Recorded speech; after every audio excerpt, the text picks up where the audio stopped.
this is Danielle from NorthlineExpress.com, and today we're going to show you how to care for your wood stove. I'd like to show you our Soot Suit. This is a great option for homeowners that are cleaning their chimney or for professionals cleaning other people's chimneys. And I'd like to show you a couple of our most popular ash vacuums. We have our Cheetah 2 and our Cougar vacuum. These are made by Loveless Ash and are a great option for fireplaces and wood stoves. Today I'm going to show you how to use it on a wood stove. Now another option that you can add on is the 3-piece toolkit.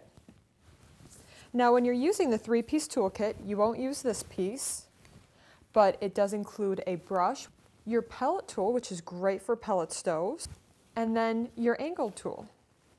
Now let's go ahead and use our ash vacuum. Now, the first piece that I'm going to show you how to use is the initial piece that comes with it, the angle tool. This has a smaller opening than it does on the actual tube. Now, it's there for a really good reason. You don't want to suck up embers. This is an ash vacuum only, and you want to make sure your ashes are cool, because if you get any hot ashes in there, you could possibly melt the rubber hosing. So it is very important that you only suck up cool ashes. And when you're using your tool, you want to make sure you get down on about a 45-degree angle there. I'm going to go ahead and start to show you how to use this, and then we're going to go start using our tools.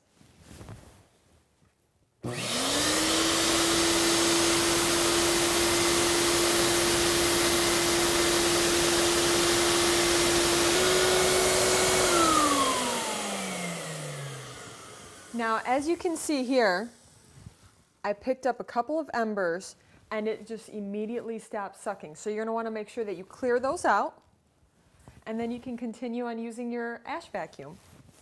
Let's go ahead and move to the next tool here, the angle tool. I just love this piece because you can really get in the nooks and crannies, and it's great if you have a hearth board like this wood stove set up on. You can just really get underneath and around the legs. Let me go and show you how to use it.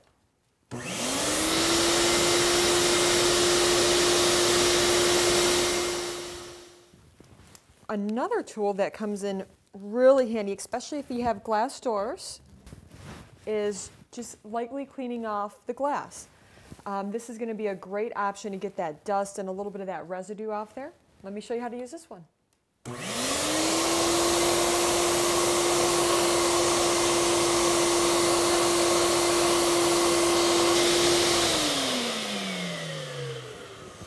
As you can see, I went around all the other pieces on the outside of the stove, because when you are burning, you do get particles coming out and a little bit of dust. And this is a great option. Instead of having to dust separately, just do your job all at once. You have the inside of the stove and the outside of the stove done all together. These smoke pellets are a great option to see if you're having any downdraft issues. And a downdraft is where if air is getting pushed down your pipe and you may not be getting the proper burn on your wood, or you may end up getting smoke pushed back into the room, which that's not a pretty sight. So we want to see if we're getting a proper draft, and how to tell is we're going to light one of these, and if the smoke rises, we know we have the proper draft. This can also be used in fireplaces, and the smoke pellets come 6 per package. Now the pellet just goes right in the center here, and we're going to light it with one of Northline Express's long stem matches. These are a great option to keep handy right next to your wood stove. Okay, our pellet is lit. We do recommend to make sure that you don't inhale the smoke. Keep any pets and any children away from this while you're doing this test. And how I lit that is just by the corner. And as you can tell, it's really smoking. And this is a great, easy, inexpensive option to see if you need a specific type of chimney cap to prevent downdrafting, if you need to change your chimney pipe setup, maybe extend your chimney pipe or your chimney depending if you have a fireplace or a wood stove. And as you can see here, it is rising. That's exactly what we want. We want to make sure that it's not getting pushed back into the room, and it's really going here. This is a perfect setup. The smoke pellet goes out really fast, and another thing to check out on any type of fireplace or wood stove, if you are getting that smoke coming back into the room, you could have a blockage. You could have something obstructing the smoke from coming out of the flue properly. So a really good way to test that is make sure that you clean your chimney on a regular basis. If you do see a blockage up there, there's a hook tool that can bring that right down. But that's another option you'll want to check out because there's more than just downdraft issues. When a chimney hasn't been used in a while, there could be something in there. So you'll want to check that out as well. I'm going to show you how to use the Rutland's glass cleaner. This cleaner is a great option for wood stove glasses. When you get a lot of soot, residue, Creo-Soot built up on there, this is all you need. Now this can be used with either a damp paper towel or a damp cloth. A great option is with newspaper. Now when you first open this, you're going to want to make sure that you shake it really well, which we've already done. This is almost like a paste. And we're just going to rub this around just a little bit on here. And let's go and start cleaning. Now it is recommended to do it in a circular motion. It's non-abrasive, so you don't have to worry about scratching your glass door or anything like that. And as you can see, this is coming right off. Now it also protects for future cleanings. So let's say I clean the door today and then tomorrow I have another fire, so you get a little bit of soot built up, wipe it right off. It has a conditioner in it, so it prevents Creo-Soot from sticking again.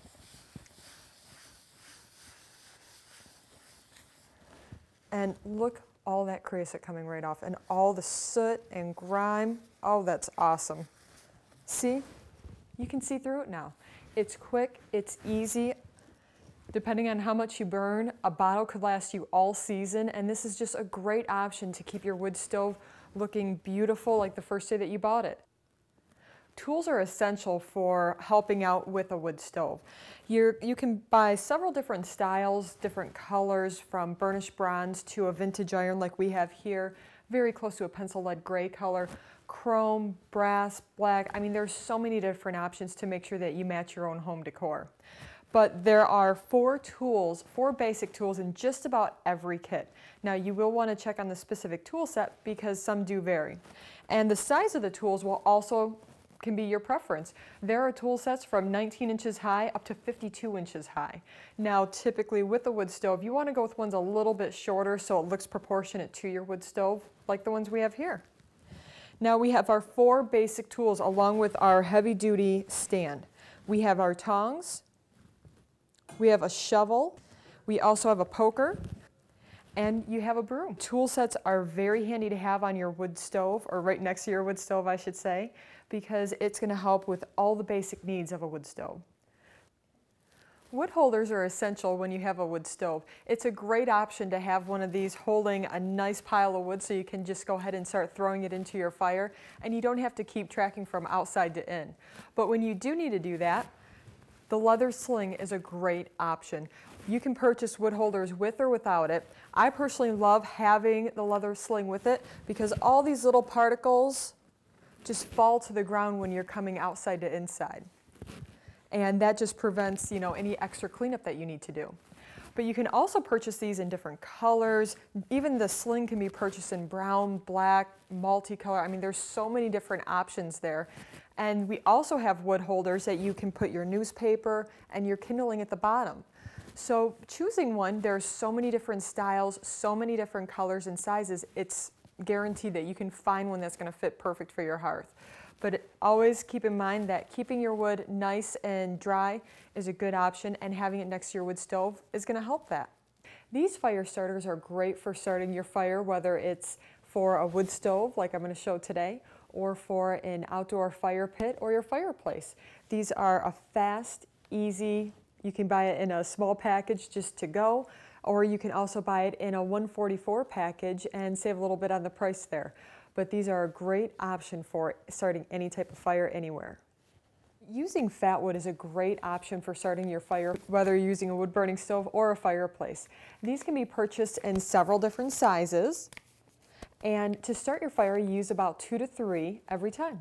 It's a fast, easy, wonderful option to keep right by your fireplace, so you have all your fire starter needs right here.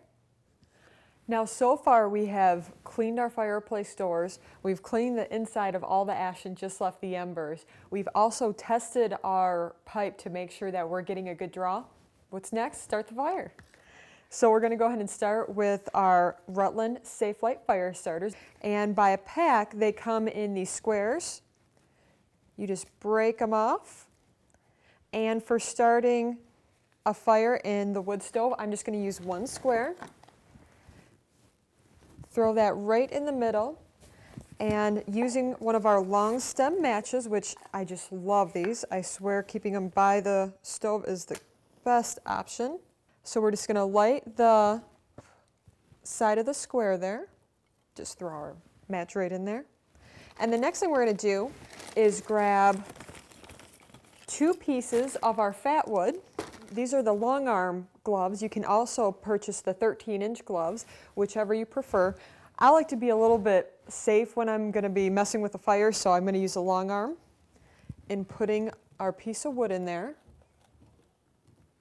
And they're leather, very heavy duty. It's one size fits most. And one of the last things we're going to do here right before our fire really gets going is I want to prevent Creo-Soot buildup. And this is another great option. It comes in a quart size or a gallon size. If you're going to be burning quite a bit, I do recommend to purchase the quart size and a gallon size, so then you can just refill the spray bottle. We're going to spray the wood 2 to 3 times there. And that's going to prevent Creo-Soot buildup in the flue. It's as easy as that. And our fire is going. Steamers are a great option for wood stoves. You can get humidity into the room, or you can also add some stove scents, which is just the oil with a little dropper. Here we have Winter Garland, Holiday Welcome, and Spice Cake. And you just add a couple of drops into your water, and it's just going to really fill your room with a wonderful aroma. But you can also purchase these with several different styles, colors. We have it here on an acorn trivet, and we're using our bear steamer. We carry several different styles of these to where you can get cast iron, or you can get ones that also have like a porcelain finish in them, which is really nice. But these are just a wonderful option, and it's a great accent to any wood stove. Purchase them from anywhere from 2 quart, 3 quart, 1.5 quart, and find the best one to fit your needs. And we're going to go in and go over the Kwik Shot Soot Stoppers. These are a great option for maintenance on your flue, or if you have a wood-burning fireplace, it's a great option for that type of a flue as well. Now, using a Kwik Shot Soot Stopper, you'll want to make sure that your fire has been going pretty solid for about 5 minutes. And we do recommend to use this once every week to once every couple of weeks, just to prevent any type of Creo-Soot buildup, and it also helps break down any Creo-Soot that's been built up in your flue. So the only thing that you need to do, you're just going to open up the door, and we're going to toss this in just as is.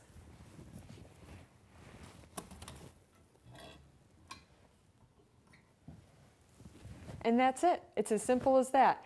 And that's one of the easiest ways to clean your flue and to also prevent any Creo-Soot buildup, because it is just its own unit. So you just throw it right in, you're good to go. When you're using a wood stove, you'll want to make sure that it's burning at optimal temperatures for that specific wood stove. Every wood stove is a little bit different on the optimal temperatures to make sure that you also don't get Creo-Soot buildup or preventing Creo-Soot buildup in your flue.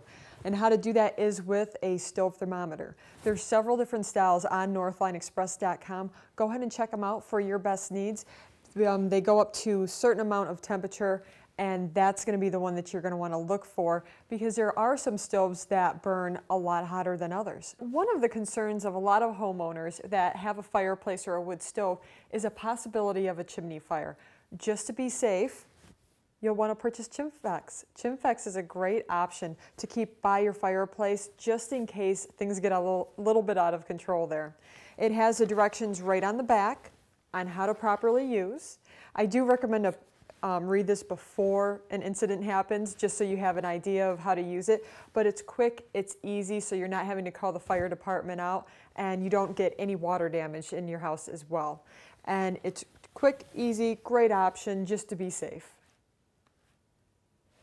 So we have our fire really going nice here.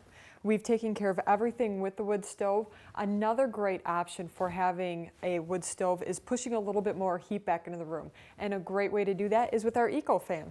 This is the 2-blade Ecofan, has gold blades on it, and it pushes about 100 CFM of air back into your room. We also offer a 3-blade, and you can also purchase this in a nickel finish if you prefer a little bit of more of a contemporary style. This is a great way to get heat back into your room, and optimal working temperatures is 450 to 600. That's when you're going to see this fan going at max speed, pushing that heat right back into your room. Some great benefits about this is there's no electricity required. You just place it right on your stove and it's all activated from the heat of your stove. So as soon as it hits those maximum temperatures or the optimal temperatures, you're really going to start getting that heat back into the room. So there's no extra added cost to that electric bill by the end of the month. Thanks for tuning in today to learn about the basics of caring for your wood stove.